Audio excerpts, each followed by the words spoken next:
justement, je voulais qu'on en parle après parce que j'aurais voulu qu'on en... Ce que je trouve intéressant dans cette décision, c'est la première fois qu'il y a une tentative de créer une monnaie qui ne soit pas appuyée sur un État. Oui, c'est sûr. Ça, c'est une nouveauté, parce que d'habitude, si vous voulez, la monnaie, vous étiez forcé de vous en servir, ou alors on vous coupait la tête et on vous étripait place de grève. Tandis que là, je suis fasciné de voir une monnaie émergente.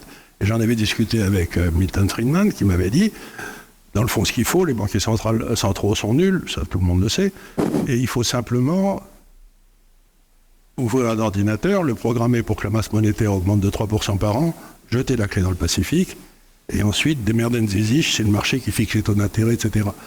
Et c'est exactement le Bitcoin. Donc ça veut dire que j'avais parlé de ça il y a 30 ans à Milton Friedman, et il m'avait décrit ce qu'allait être le Bitcoin. Et je trouve ça fascinant de voir une monnaie, et pour qu'une monnaie comme ça marche, si curieux que ça paraisse, il faut qu'elle serve à rien. L'or, ça sert à rien. À rien. Vous pouvez voir peut-être un petit peu, mais industriellement, ça sert à rien. Et la beauté du Bitcoin, c'est que ça sert à rien. Et donc, les gens ne comprennent pas, c'est qu'il faut que ça serve à rien. Parce que si ça sert à quelque chose, comme l'argent, vous avez le cycle industriel qui se met dessus, vous ne comprenez plus rien. Mais j'ai Parce que